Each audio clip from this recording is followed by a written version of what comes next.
ሰላም አድማጮቻችን፣ እንግዲህ ተጠባቂው የሆነው የቼልሲ ከማንቸስተር ዩናይትድ ድል በኋላ የተነሱ አዳዲስ የዝውውር መረጃዎችን ይዘን ተመልሰን መጥተናል። ቼልሲ እንግዲህ በተከላካይ መስመሩ ላይ ብዙ ተጫዋቾችን እየፈለገ ይገኛል።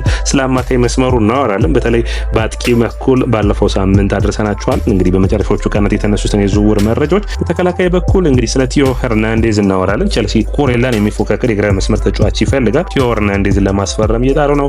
ክሪስቶፈር ንኩኩ ወዴት ይሄዳል? የሲሪያውን ተከላካይ የላዚዮን ተጫዋች ማሪዮ ጊላን ቼልሲ እየፈለገ ይገኛል። በጣም ትልቅ ትኩረት የተሰጠው ነው። አንደኛ ከሪያል ማድሪድ አካዳሚ የወጣ ተጫዋች ነው። 24 ዓመቱ ላይ ይገኛል። ከዛውጭ ስለ አዳሙ አርተንም እነግራችኋለን። ትናንት ክሪስታል ፓላስ የኤፍኤ ካፕ አሸናፊ ሆኗልና ዘንድሮ ውድድር ዓመት እንግዲህ በእግር ኳስ ተመልካቾች የተለየ የሚሆን ምክንያቱም ብዙ ቡድኖች ባልተጠበቀ ሁኔታ የተለያዩ ዋንጫዎችን እያነሱ ነው። ቦሎኛ የኮፓ ኢታሊያን አሸንፏል። በእንግሊዝ ፕሪሚየር ሊግ በኤፍኤ ካፑን እንዲሁም ደግሞ የካርሊንግ ካፑን ወይም ደግሞ የካራባኦ ካፕ አሸናፊዎችን በምታዩበት ጊዜ ክሪስታል ፓላስ እና እንዲሁም ኒውካስትል ናቸው። ቼልሲ በዘንድሮ ውድድር ዓመት አንድ ማሳካት የሚችለው ዋንጫ አለ። ያም የኮንፈረንስ ሊግ ይሆናል። ያ የራሱ የተለየ ትርጉም የሚሰጥ ነው የሚሆነው። ስለዚህ ይህንን አጣምሮ ቼልሲ በዝውውር መስኮቱ ምን እያሰበ ነው? በተከላካይና በአማካይ መስመሩ ላይ ያሉትን የዝውውር መረጃዎች ይዘን ተመልሰን መጣናል። አድማጮቻችን የያ ስፖርት ነው። ላይክ፣ ሼር፣ ኮሜንት ሰብስክራይብ ማድረጋችሁን አትርሱ። እናንተ ላይክ፣ ሼር፣ ኮሜንት ሰብስክራይብ ብዙዎቹ ጋር እንድንደርስ ያግዘናል። የመጀመሪያው መረጃችን የሚሆነው ቲዮ ሄርናንዴዝን የሚመለከት ነው። ይህ የኤሲ ሚላን የግራ ተመላላሽ በአንድ ወቅት በጣም ጥሩ ብቃት ካላቸው ተጫዋቾች ነው። አሁንም ቢሆን ጥሩ የሚባል ክህሎት ያለው ተጫዋች ነው። በተለይ በማጥቃቱ በኩል በጣም ፈጣን የሆነ የተለየ ብቃት ያለው ነው። በተለይ ረጅም አጥቂ ላለው ቡድን በጣም የተሻለ ፐርፎርማንሱን የሚያሳይ ነው። ይህንን ተጫዋች ለማስፈረም ቼልሲ፣ ማንቸስተር ዩናይትድ በጠንካራው እየሰሩ ይገኛሉ። እንግዲህ ተጫዋቹ ራሱን ለሪያል ማድሪድ አቅርበው ነበር። በዣቪ አሎንሶ ስር በሶስት ተከላካይ ስለሚጫወት የግራ መስመሩ ተመላላሽ ለመሸፈን ነበር። ነገር ግን ያ የሚሆን አልሆነም። ሪያል ማድሪድ ከሱ ይልቅ አልካሬዝን ፈልገዋል ከቤኔፊካ። ስለዚህ ተጫዋች ሪያል ማድሪድ የተገፋውን ቼልሲና ማንቸስተር ዩናይትድ ይፈልጉታል። ማንቸስተር ዩናይትድ እንግዲህ ትክክል ሊሆን ይችላል፣ ምክንያቱም የግራ ተመላላሽ ቦታውን ለመሸፈን የሚፈልጉ ይሆናል። በጥሩ ቦታውን መሸፈን የሚችል ተጫዋች ነው። እስከ 30 ሚሊዮን ዩሮ የሚያወጣ ይሆናል። ቼልሲ ግን በ4-3-3 የሚጫወት ቡድን እንዴት ቲዮ ሄርናንዴዝን ፈለገው የሚለው ትልቅ ጥያቄ ነው። ትልልቅ ተጫዋቾች በዝውውር መስኮቱ ላይ ስታገኝ ወደ ኋላ ማለት አይጠበቅብም።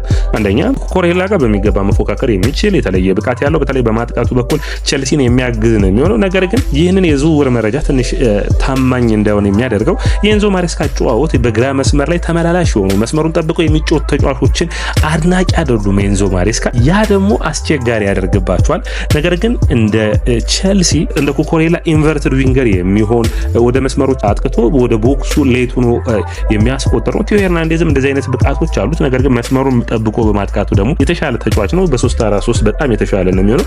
በ4-3-3 በሚሆንበት ጊዜ በመከላከሉ ረገድ ድክመቶች ይታዩበታል። በጣም መስመሩን ጠብቆ የሚጫወት አይነት ተጫዋች ነው። ስለዚህ የተሻለ ተጫዋች ይሆናል ተብሎ ይታሰባል። ማንቸስተር ሲቲ ብዙ ቡድኖች ይፈልጉታል። ቼልሲ ግን ያለውን ሁኔታ እያጣራ ነው የሚገኘው። 30 ሚሊዮን ዩሮ ቲዮ ሄርናንዴዝ የሚገኝ አይደለም። በኮንትራቱ ላይ 1 ዓመት ብቻ መቅረቱ ኤሲ ሚላኖች እንዲሸጡት ምክንያት ይሆናቸዋል። ከ2 ዓመታት በፊት 50-60 ሚሊዮን ፓውንድ የሚጠየቅበት ተጫዋች እንደነበር የምታስታውሱት ነው። ክሪስቶፈር ንኩኩን የሚመለከት እንግዲህ ሌላኛው መረጃችን ነው የሚሆነው። ክሪስቶፈር ንኩኩ አሁንም ቢሆን በእንግሊዝ ፕሪሚየር ሊግ ካሉ ቡድኖች በብዙዎቹ እየተፈለገ ይገኛል። በአርቢ ላይፕዚግ ያሳየውን ድንቅ ብቃት ተከትሎ ለቼልሲ የመጣው በቼልሲ በተለይ አምና በአሳዛኝ ሁኔታ በጉዳት መጎዳቱን ተከትሎ የቼልሲ የ10 ቁጥር ሚናውን በሚገባ ይወጣል ብለው የሚታሰብ ነበር።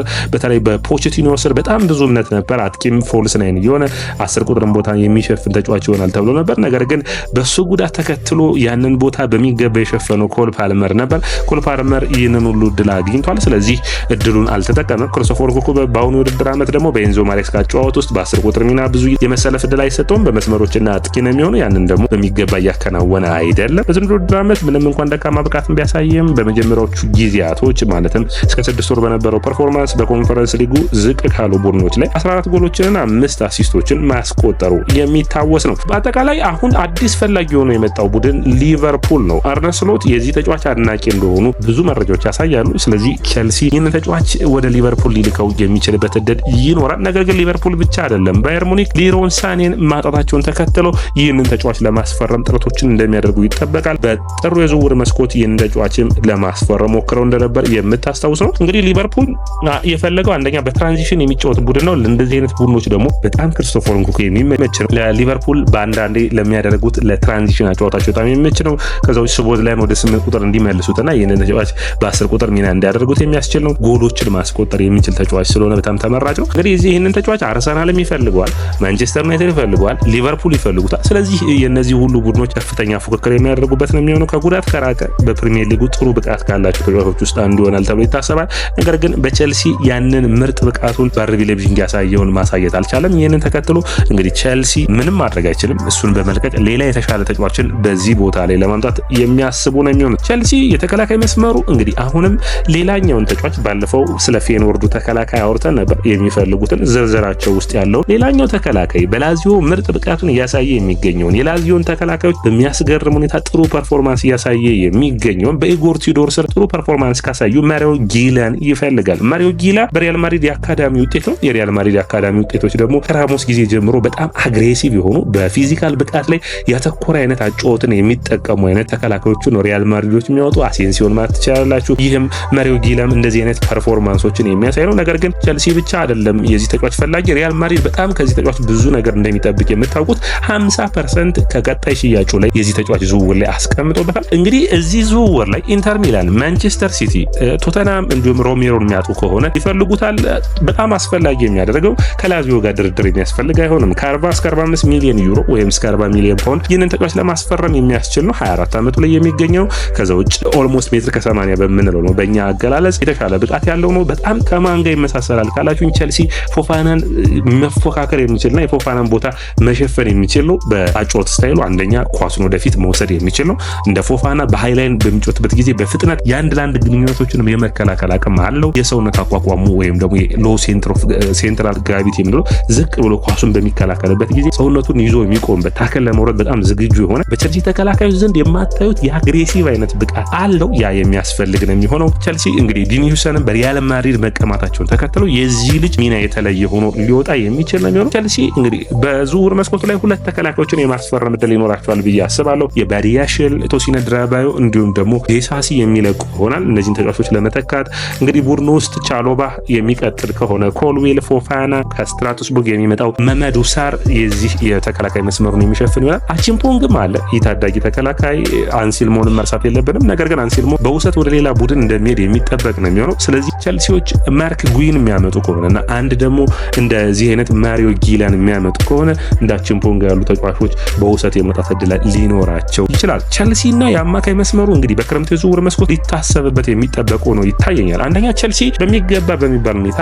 ራሳቸውን እያሻሻሉ ካሉ የአማካይ መስመር ተጫዋቾች ብዙ አላቸው። ላቪያን ማየት ትችላላችሁ። ሁለተኛ የሚነሳው ካይሴዶ የውድድር ዓመቱ ምርጡ ተጫዋች ነው። ሌላው ኤንዞ ፈርናንዴዝ ነው። ዳሪዮ ሲጎ ይመጣል እዚህ ቦታ ላይ። ስለዚህ በተለይ አማካይ መስመሩ ላይ የሚለቋቸው ተጫዋቾች እንደሚኖሩ የሚጠበቅ ነው። አንደኛው የሚሆነው ዱዋንስ ቤሪ ሃለን የሚለቁ ይሆናል ከአማካይ ተጫዋቾቻቸው። ስለዚህ የአማካኝ ዝርዝራቸው ውስጥ እንግዲህ ቼልሲ አምና በጥር ዝውውር መስኮት በጣም ጥረቶችን አድርጎ ሊያስፈርሙት ፈልገው ነበር። አዳም ዋርተንን ከብላክበርን ሮቨርስ አልተሳካም ነበር። በክሪስታል ፓላስ ግን ፖል ስታንሊ ነበር ያን የመለመሉ የቼልሲ ዳይሬክተር የሆኑ እያገለገለ የሚገኘው፣ ነገር ግን አልተሳካም ነበር። በሚገርም ሁኔታ ግን ፖል ስታንሊ አሁንም ድረስ የዚህ ተጫዋች አድናቂ እንደሆነና የዚህ ተጫዋች በጣም የሚደነቀው ብቃቱ እንግዲህ ክሪስታል ፓላስ በትናንትናው ጨዋታ ላይ ካያችሁት የአዳም ዋርተን እኔ ሁሌም የሚገርመኝ ኳሱን አግኝቶ ወደፊት ፕሮግረስ የሚያደርግበት ነው። ቼልሲ እንደዚህ አይነት አማካኞች ያስፈልጉታል። በተለይ ላቪያ ሲኖር በጣም የተለየ ብቃቱ የላቪያ ፕሮግረስ ማድረግ ነውና ይህንን ታዳጊ ማምጣት ላቪያን በሚቀጥሉት ዓመታቶች ውስጥ ላቪያ በጉዳት የሚቀጥል ከሆነ ሽፋን የሚያደርግ ከላቪያ ጋር የሚፎካከር ከካይሴዶና ላቪያ እየተቀያየሩ እንዲጫወቱ የሚያስችል ነው የሚሆነው። ቼልሲ አራት አማካኞች የሚኖራቸው ከሆነ ራሱ የተሻለ የመሆን ዕድል ይኖረዋል። ኤንዞ ፈርናንዴዝን ወደፊት ገፋ አድርገው እንዲጫወቱ ያደርጋል። ካይሴዶና ዳሪዮ ሲጎ እንዲሁም ደግሞ ላቪያንና አዳም ዋርተንን። ስለዚህ ቼልሲዎች ይህንን ተጫዋች እንደ ቲምቶክ መረጃ ከሆነ በጣም በጉጉት ከሚፈልጓቸው ተጫዋቾች ውስጥ አንዱ ነው። ነገር ግን አሁን ላይሆን ይችላል። በሚቀጥሉት ዓመታቶች የዚህ ተጫዋች ፈላጊ ይሆናሉ። እንግዲህ ኮንትራቱ እስከ 2029 የሚቀጥለው እንደ አውሮፓውያን አቆጣጠር ቀሪ ኦልሞስት የ4 ዓመት ኮንትራት አለው። ስለዚህ ክሪስታል ፓላስ ጠንካራ ተደራዳሪ ሊሆን ይችላል። ነገር ግን ቼልሲዎች በድርድሩ ሁኔታ ላይ የራሳቸው የሚሉትን ሁኔታዎች እስከሚያወጡ ድረስ የሚጠብቁ ነው የሚሆኑት። አጠቃላይ እንደ ቡድን ቼልሲም ሆነ ሌሎች ቡድኖች የአዳም ዋርተን አድናቂ ናቸው። በእንግሊዝ ፕሪሚየር ሊግ ካሉ ምርጥ ተከላካዮች ውስጥ በእንግሊዝ ብሔራዊ ቡድን ምርጥ ብቃት ሊያሳያሉ ተብሎ ከሚጠበቁ ተጫዋቾች ውስጥ አዳም ዋርተን አንዱ ነው። ይህንን ብቃቱን ደግሞ በሙሉ ፐርፎርማንሱ ወደ ሌሎች ቡድኖች ሄዶ ያሳያል ተብሎ ይጠበቃል። አምና በዚህ ዓመት ነው ብቻ ተብሎ ነበር። ዘንድሮም እንግዲህ ክሪስታል ፓላስን ለኤፍኤ ካፕ ድል ስሏቸዋል። ከዛ ውጭ ለኮሚኒቲ ሺልድም የሚጫወቱ ይሆናል። ስለዚህ አዳም ዋርተን የቼልሲ አይን ውስጥ እንዳለ ልታዩት ይጠበቃል። ሰላም ወዳጆቻችን፣ ይህ ያያ ስፖርት ነው። ላይክ፣ ሼር፣ ኮሜንት፣ ሰብስክራይብ ማድረጋችሁን አትርሱ።